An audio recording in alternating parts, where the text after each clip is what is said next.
బ్రహ్మ విష్ణువులలో ఎవరు గొప్ప అనే వాదనలో శివుని వద్దకు వెళ్ళినప్పుడు శివుడు ఇద్దరికి పరీక్ష పెడుతూ లింగ రూపకంగా కాకుండా గిరి రూపంలో వెలిసిన అద్భుతమైన ప్రదేశం అరుణాచలం. సత్యయుగంలో బంగారు కొండగా, త్రేతాయుగంలో వెండి కొండగా, ద్వాపర యుగంలో ఇత్తడి కొండగా, కలియుగంలో రాతి కొండగా మారిన అరుణాచల ప్రదక్షిణ అంటే ఒక్కో అడుగుతో నీ పాపకర్మని కరిగించుకునే విరుగుడు మంత్రం.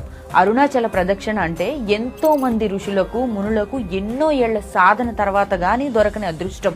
అరుణాచల ప్రదక్షిణ 7 చిరంజీవులు ఇప్పటికీ ఎప్పటికీ ప్రదక్షిణ చేసే గిరి.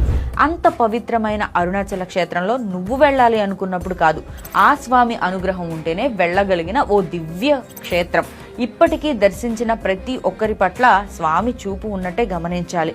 ఇక్కడ నడిచే 14 కిలోమీటర్ల నడక నీలో మూలాధార చక్రం నుంచి సహస్రార చక్రం వరకు ఏ సాధన చెయ్యకుండానే యాక్టివేట్ చేసుకోగలిగే